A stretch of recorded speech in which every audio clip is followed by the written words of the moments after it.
se passe toujours quelque chose à Cassel. Aujourd'hui, c'est ici que Tim Wellens, en solitaire, récupère le maillot de meilleur grimpeur. Je crois qu'il est au même point que Tadej Pogačar pour le maillot à poids. C'est super intéressant ici à Cassel, c'est la meilleure ville du Tour de France. Il y a 2 jours déjà, au même endroit, la chute de ces 2 coureurs au sommet. C'est le Cofidis en fait, il a fait un écart et puis il a perdu le contrôle en fait, avec l'élan. Faut faire attention là. 2 passages à Cassel en 3 jours d'étape dans la région, chaque fois du spectacle.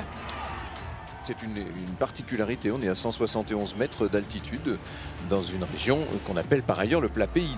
Pour lancer les premiers jours de course, le Tour veut des bosses. La côte de Cassel est alors incontournable. Il y a cette montée en pavé, c'est un point un peu culminant de la région.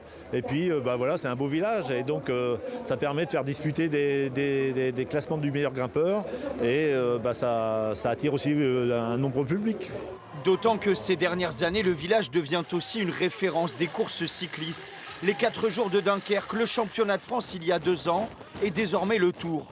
Les connaisseurs de vélo le savent, depuis l'Australie à l'autre bout du monde, Dave a choisi Cassel. C'est le spot de la journée ici, avec les collines, ça permet de bien voir les coureurs. Les gens sont venus s'amuser, faire la fête ensemble. On vient du monde entier ici. La fête aussi, du côté des commerces. Les terrasses sont pleines.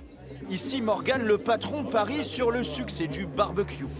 On est super heureux de vivre ce Tour de France ici à Cassel pour un 2e passage parce qu'ils sont déjà passés samedi où il y a eu vraiment énormément de monde. Un chiffre d'affaires multiplié par 10 par rapport à une journée d'affluence normale. De quoi garder le sourire au moment du passage des stars du peloton. Cassel, village préféré des Français, est aussi, pour le moment, le village préféré du Tour de France.